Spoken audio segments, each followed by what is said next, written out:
I still remember the day my sister looked me in the eyes and said those words that cut deeper than any knife could. Emily, I'm sorry, but you're just not pretty enough to be a bridesmaid. I stood there, in her expensive downtown Chicago apartment, feeling as if the floor had disappeared beneath my feet. My own sister, Melissa, 3 years younger than me at 25, had always been the golden child of our family. Beautiful, popular, and now engaged to Andrew, the son of one of the wealthiest real estate developers in the Midwest. I had driven 5 hours from my modest apartment in Indianapolis to Chicago for what I thought would be a special sister moment, helping her choose bridesmaid dresses and being officially asked to stand beside her on her big day. Instead, I got a champagne glass full of humiliation. It's nothing personal, she continued, examining her perfectly manicured nails. But Andrew's family is very image-conscious, and all his groomsmen are like model hot. I need bridesmaids who compliment them. She took a sip of her champagne, her enormous diamond ring catching the light. You understand, right? It's my special day. I didn't understand. Not at all. But I nodded anyway, trying to blink back tears. I had spent my entire life in Melissa's shadow, always the reliable one, the responsible one. I had put my own dreams on hold to help pay for her college tuition when our parents' restaurant business struggled during the recession. I had worked 2 jobs to make ends meet while she pursued her marketing degree at Northwestern University. And now, I wasn't even good enough to stand beside her. Of course, I managed to say, my voice barely above a whisper. I understand. Great. I knew you would. She smiled, seemingly relieved. You can still help with the planning, though, and you'll be at the wedding, obviously, just not in the photos. Mum agrees it's for the best. That was the second blow. Our mother, who I called every day while Melissa barely remembered her birthday, had apparently been consulted about this decision. And she had agreed. I drove back to Indianapolis that evening, tears blurring my vision for most of the 4-hour journey. My apartment, a 1-bedroom in Fountain Square that I had worked hard to afford on my librarian's salary, felt emptier than usual.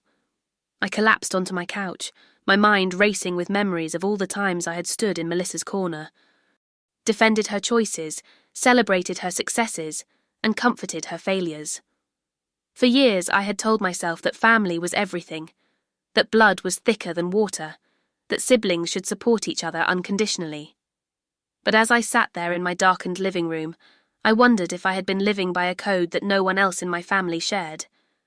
The next morning, I woke up to several missed calls from my mother. When I finally returned her call, her voice was sharp with annoyance. Emily, why did you leave Chicago without saying goodbye? Melissa said you just took off. I gripped my phone tighter. Did she tell you why I left, Mum? She mentioned you were upset about the bridesmaid thing. But honestly, Emily, you're being selfish. This is her big day and she needs everything to be perfect. Selfish? The word felt like acid on my tongue. Mum, she told me I wasn't pretty enough to be in her wedding. There was a pause on the other end of the line. Well, honey, you know how these society weddings are. Andrew's family moves in certain circles. Melissa is just trying to fit in. I couldn't believe what I was hearing. So you agree with her? I didn't say that, she backpedaled, but sometimes we have to make sacrifices for the people we love. You've always been so good at that, Emily. That was it, was the final confirmation that in my family's eyes, my role was to sacrifice, to give, to understand, to step aside. I have to go, Mum. I'm late for work. I wasn't late. In fact, it was my day off, but I couldn't bear to hear another word. Over the next few weeks, the wedding preparations continued without me. Melissa would occasionally text me links to wedding venues or flower arrangements, asking for my opinion, as if nothing had happened, as if she hadn't shattered something fundamental between us. I responded mechanically, offering bland encouragement. Looks great. Beautiful choice. Perfect for you. Each message felt like a small betrayal of myself. But the habit of being the supportive sister was hard to break. Then, about 3 months before the wedding, I received a call from a number I didn't recognise. It was Andrew's mother, Victoria Harrison. Emily, this is Victoria, Andrew's mother. I hope I'm not disturbing you. No, not at all, I replied, confused as to why she would be calling me. We had only met once briefly at the engagement party. Wonderful. I'm calling because I wanted to personally invite you to the bridal shower I'm hosting for Melissa next weekend. It's going to be at our lake house in Dorr County. Oh, that's very kind of you. But I'm not sure if... Nonsense, she interrupted. You must come. Melissa speaks so highly of you, and I know how close you two are. She's absolutely devastated that you can't be a bridesmaid due to your work commitments. I nearly dropped the phone. Work commitments. That was the excuse Melissa had given. I see, I managed to say. Such a shame, Victoria continued. She told me how you couldn't get the time off for fittings and rehearsals because of your position at the library. So dedicated to your career. It's admirable, really. A cold feeling settled in my stomach. Not only had Melissa excluded me because of my looks, but she had also created a lie that made me seem like the one who had chosen not to participate. Yes, well, the library keeps me very busy, I said, not knowing what else to say. So you'll come to the shower. It would mean the world to Melissa. I agreed, partly out of shock and partly because I wanted to see my sister face to face again.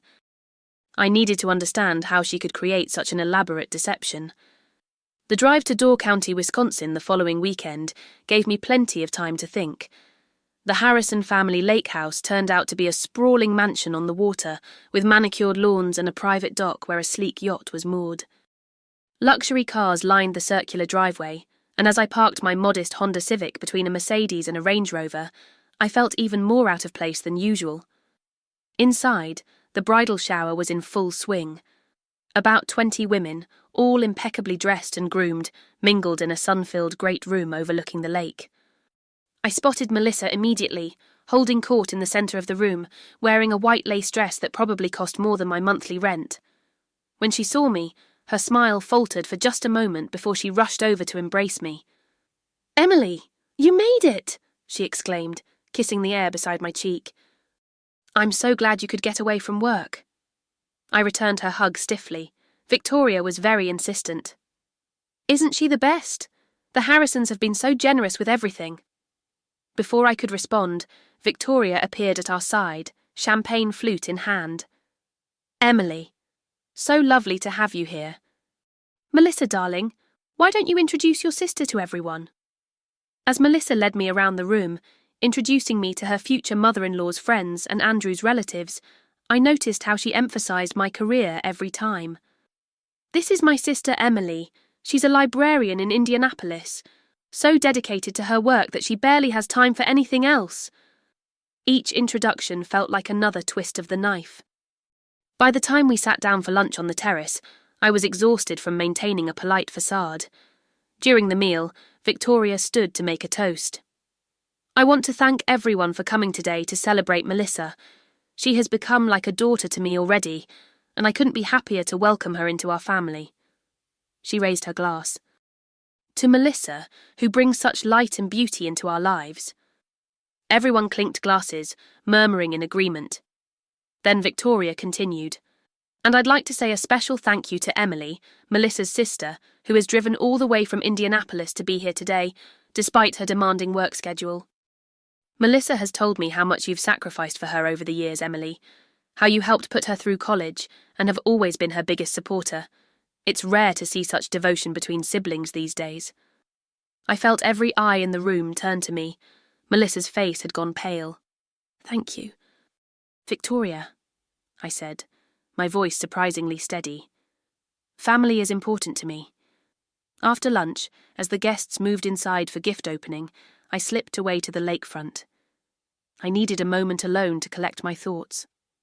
I sat on a wooden bench near the water's edge, watching small waves lap against the shore. "Mind if I join you?" I looked up to see an older woman with silver hair and kind eyes. I recognised her as Catherine, Andrew's grandmother, who had been sitting quietly throughout most of the event. "Please." I gestured to the space beside me. She sat down with a small sigh. "These events can be overwhelming." "Can't they?" I nodded, not trusting myself to speak without my emotions spilling over. You know, Catherine said, looking out at the lake. I've been watching you today. You remind me of myself at your age. Always the reliable one, always putting others first. Is it that obvious? I asked. She smiled. Only to someone who's been there. Victoria means well with her grand gestures and her speeches, but she doesn't always see what's beneath the surface. She paused. Neither does your sister, I think. Melissa has always been the star of the family, I said, surprised at my own candour with this stranger. I'm just the supporting cast. And now she's told you that you can't even have that role in her wedding, Catherine said gently. I turned to her in surprise. How did you know? I've been around a long time, dear. I notice things. The way she introduces you, the way you flinch when someone mentions the wedding party. She patted my hand. And I overheard her talking to one of her bridesmaids in the powder room. Something about how she couldn't have her plain Jane sister standing next to her sorority sisters in the photos. The confirmation of what I already knew shouldn't have hurt, but it did. Fresh tears pricked at my eyes. I'm sorry, Catherine said. I didn't tell you that to cause you pain. I told you because I think you deserve the truth, and because I want you to know that your worth isn't determined by whether you fit into Melissa's picture-perfect wedding aesthetic. I wiped at my eyes. It's not just the wedding. It's everything. My whole life. I've put her first. I worked night shifts at a diner to help pay for her education. I drove 3 hours every weekend for a year to help her through a breakup. I've always been there for her, and now I find out that she's ashamed of me. Catherine was quiet for a moment. May I tell you something I've learned in my 82 years? True family, the kind that matters, isn't always the one you're born into. Sometimes it's the one you create for yourself, with people who value you for exactly who you are. Her words resonated deep within me, touching on something I had begun to feel, but hadn't yet articulated to myself. Thank you, I said sincerely. I needed to hear that today. She squeezed my hand before standing up. We should probably head back before they send a search party. But remember what I said, Emily, and know that at least one person in the Harrison family sees your worth. The rest of the shower passed in a blur of gift opening, cake cutting, and polite small talk. When it was time to leave, Melissa pulled me aside near the front door. Thanks for coming, Em. It meant a lot to me. She looked genuinely grateful, which only confused me more. Why did you lie to them? I asked quietly. About why I'm not a bridesmaid. Her expression shifted, becoming defensive. I didn't want them to think there was any drama. The Harrisons hate family drama. So instead, you made me look like a workaholic who doesn't care enough about her sister to take time off. That's not... I didn't mean it like that.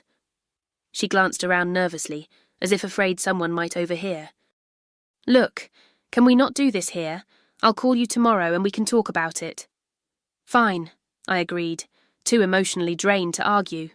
Call me tomorrow. But tomorrow came and went with no call from Melissa.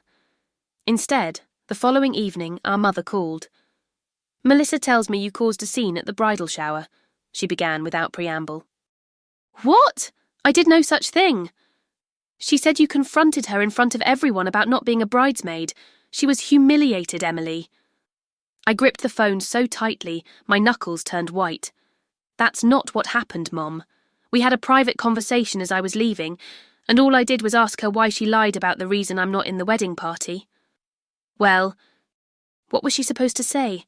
That you're jealous of her relationship with Andrew, that you've always resented her for being the pretty one.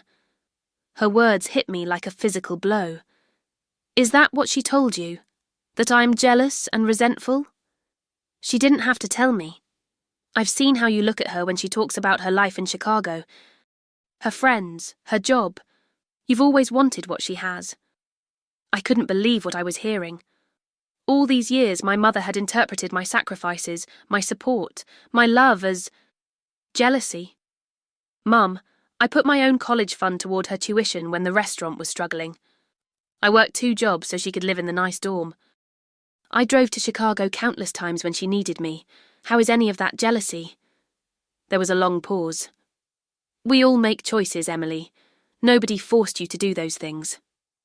In that moment, something broke inside me. The last thread of hope that my family saw me, valued me, loved me for who I was, rather than what I could give them. You're right, Mum. Nobody forced me. I chose to help her because I thought that's what family does. I guess I was wrong. I ended the call before she could respond, then turned off my phone. I needed time to think, to process, to decide what all of this meant for my relationship with my sister and my mother going forward. The next morning, I woke up with a clarity I hadn't felt in years. I would go to Melissa's wedding as a guest. I would be polite and supportive from the sidelines, as I had apparently been expected to be all along.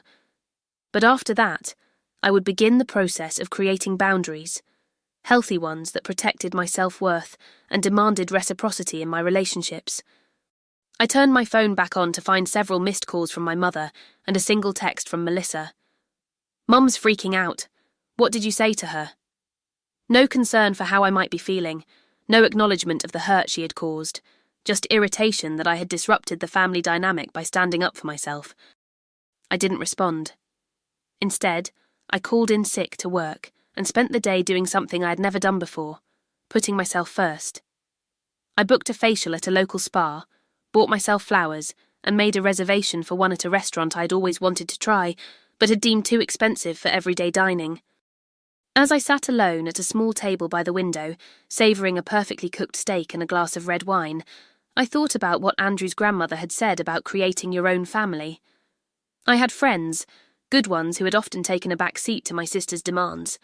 I had colleagues who respected my work and my intelligence. I had neighbours who valued my kindness and reliability.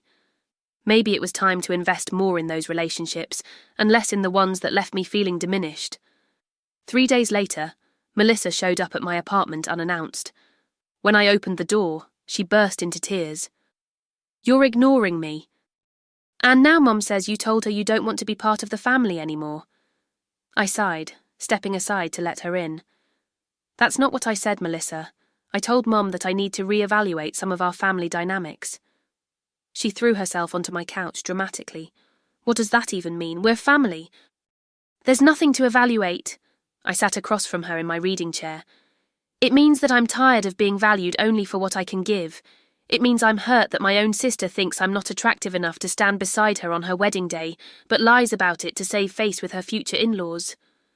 Melissa had the grace to look ashamed. "I didn't mean to hurt you. I have a vision for my wedding day. You know how I've always been about aesthetics." "Yes, I know exactly how you've always been," I said quietly. "And I've always accepted it, supported it even. But this crossed a line, Melissa. You made me feel worthless." "That's not fair. You're being so dramatic about this. It's just one day." "It's not just one day. It's a pattern. It's you taking and me giving. It's Mum expecting me to sacrifice without complaint. It's being told that my feelings don't matter as much as your wants." She stared at me as if seeing me for the first time. "When did you get so assertive?" "When I realised that if I didn't stand up for myself, no one else in our family would." There was a long silence between us. Finally, Melissa spoke again, her voice smaller than before. "So what now? Are you not coming to the wedding?" I looked at my sister. Beautiful. Self-centred, but also familiar, and despite everything, still loved. "I'll be at your wedding, Melissa. I'll sit where you tell me to sit, wear what you ask me to wear, and smile in the background of your perfect day. But after that, things need to change between us. I need reciprocity. I need respect." She nodded slowly, though I wasn't sure she fully understood. "I do respect you, Em. I've always looked up to you. You have a funny way of showing it." Another silence fell. Then Melissa stood up, smoothing her designer jeans. "I should go. Andrew is waiting in the car. We have a menu tasting this afternoon." She hesitated at the door. "You'll still help me with the seating chart next week, right? You're so much better at that stuff than I am." And there it was. The expectation that despite everything, I would still be there, still helping, still giving. "Text me the details," I said, not committing either way. "I'll let you know if I can make it." After she left, I felt both drained and strangely empowered. For the first time, I had stood my ground with Melissa. It wasn't a complete break, not a dramatic severing of ties, but a small shift in the foundation of our relationship. Whether that foundation would crumble or be rebuilt stronger remained to be seen. The weeks leading up to the wedding were tense. I maintained a polite distance, responding to wedding-related texts with brief, practical answers, but avoiding deeper conversations. I did help with the seating chart, but I did it on my terms, via email rather than driving to Chicago as Melissa had wanted. My mother called several times, alternating between guilt trips, "Melissa is so stressed she needs your support," and attempts at reconciliation. "We're still family, Emily, whatever our differences." I remained firm but civil, explaining that I was taking some time to focus on my own needs for a change. The wedding day itself dawned bright and clear, a perfect October Saturday in Chicago. The ceremony was being held at the Fourth Presbyterian Church on Michigan Avenue, with the reception to follow at the Peninsula Hotel. Even the location reflected Melissa's desire for status and recognition, for a wedding that would impress Andrew's family and their social circle. I arrived at the church early, dressed in the navy blue dress I had carefully selected, elegant enough for the occasion, but not so eye-catching as to draw attention. As I settled into a pew on the bride's side, I noticed Catherine, Andrew's grandmother, making her way toward me. "Emily, dear, may I join you?" "Of course," I smiled, genuinely pleased to see her again. She sat beside me with a grace that belied her years. "You look lovely today. That shade of blue suits you perfectly." "Thank you. You look wonderful yourself." She patted my hand. "How have you been since the shower? I've thought about you often." "I've been finding my footing," I replied honestly. "Setting some new boundaries." "Good for you." She nodded approvingly. "It's never too late to teach people how to treat you." As we chatted, the church began to fill with guests. I saw my mother enter, wearing an expensive-looking pale pink suit that I had never seen before. She spotted me and hesitated before making her way over. "Emily." She greeted me with a kiss on the cheek. "You look nice." She nodded politely to Catherine. "Mrs. Harrison, it's lovely to see you again." "Please, call me Catherine," she replied warmly. "I was just telling your daughter how beautiful she looks today." My mother glanced at me. A flicker of something, surprise, reassessment, in her eyes. "Yes, she does." Before the conversation could continue, the music changed, signalling that the ceremony was about to begin. My mother excused herself to take her place at the front of the church. The wedding party entered first, 6 groomsmen in tailored tuxedos and 6 bridesmaids in blush-coloured gowns. Melissa had been right about one thing. They were all conventionally attractive, like something out of a wedding magazine. I felt a momentary pang, not of jealousy, but of sadness for what could have been, for the sister bond that should have transcended appearances. Then Melissa appeared at the back of the church on our father's arm. She was radiant in an elaborate lace gown with a cathedral-length veil. Despite everything, my breath caught at the sight of her. My little sister getting married. As she passed my pew, her eyes met mine briefly. I smiled at her, a genuine smile, not the forced one I had prepared. Whatever our issues, this was still her day, and part of me would always be the big sister who wanted her to be happy. The ceremony was beautiful, full of music and meaningful readings. When Melissa and Andrew exchanged vows, I felt tears spring to my eyes, tears of complex emotions that I couldn't quite untangle. At the reception, I was seated at a table with distant relatives and a few of Melissa's college friends who clearly had no idea who I was. I made polite conversation, ate the excellent meal, and applauded at the appropriate moments during the toasts. During the dancing portion of the evening, I found myself standing alone near the bar when Catherine approached again. "Not dancing?" she asked. I shook my head. Not really my thing. Mine either these days. She gestured to a nearby table. "Join me for a moment?" We sat together, watching the celebration unfold before us. On the dance floor, Melissa was laughing as Andrew twirled her, her face alight with joy. "She looks happy," I observed. "She does," Catherine agreed. Andrew loves her very much. I hope she knows what a gift that is. I hope so too. Catherine studied me for a moment. You know, I meant what I said at the shower, about creating your own family. Have you given that any thought? I have. Actually, quite a lot. I turned to face her fully. I've been reconnecting with friends I've neglected. I've joined a book club at the library where I work. Small steps, but it feels good. I'm glad to hear it. She reached into her evening bag and pulled out a small envelope which she handed to me. This is for you. Confused, I opened it to find a note card with an address in Carmel, just north of Indianapolis. What is this? My winter address. I spend January through March there each year. My late husband had heart trouble, and his doctor recommended we avoid the harsh Chicago winters. She smiled. I've kept the tradition. I would be delighted if you would visit me sometime, perhaps for tea. I was touched by the unexpected gesture. I'd like that very much. Good. It settled then. She rose to her feet. Now, I believe I'll say my goodbyes to the happy couple. These old bones need their rest. After Catherine left, I decided it was time for me to leave as well. I made my way to where Melissa and Andrew were chatting with guests to say goodbye. You're leaving already? Melissa asked, a hint of accusation in her voice. It's been a beautiful wedding, I said sincerely, but I have a long drive ahead of me tomorrow.